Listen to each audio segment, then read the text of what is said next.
Hello and welcome back to my second video. For those of you who haven't seen my first video, I am Tove Jensen and I have written a book called Grandparenting 2.0. 2.0. Why did I choose this title? Well, that was entirely because it is a second version.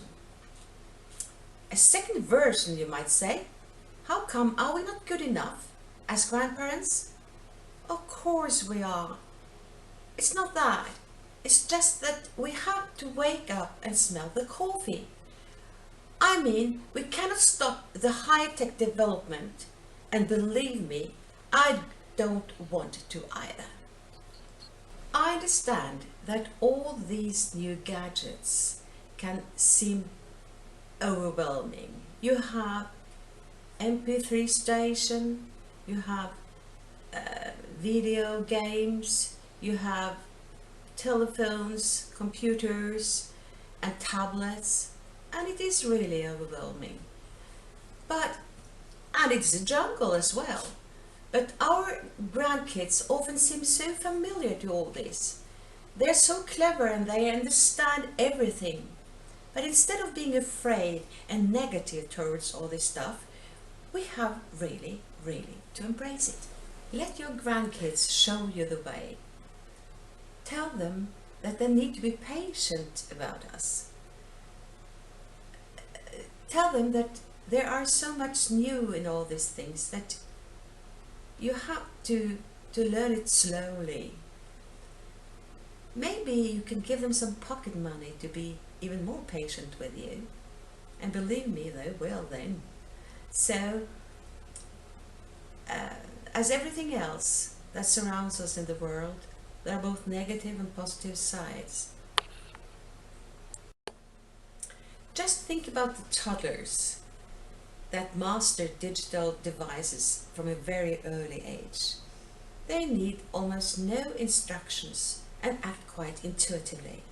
Now, I'm not saying that this is something negative as long as the grown-ups have boundaries or limits, because when very young children use the mobiles, tablets or PCs, you cannot really teach them to be wise on the net. They don't understand that.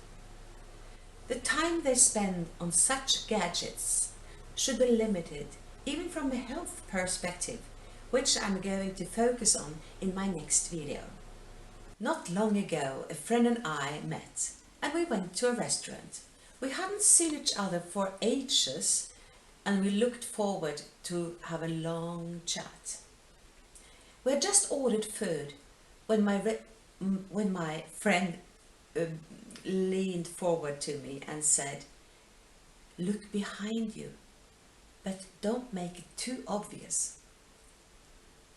I pretended to lose the napkin and turned around very carefully and saw a family of 4 sitting behind us. 2 adults and 2 children. Now this in itself didn't make me raise an eyebrow, but what they did, because they were staring at their high-tech device, all of them, they didn't talk to each other. My friend leaned forward to me and whispered, "This is what I've said all along." "What do you mean?" I said, bewildered.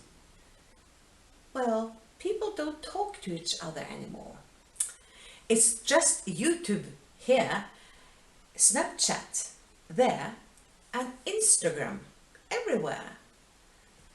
I paused for a second and then replied, "But all these new opportunities does not mean that people shouldn't talk.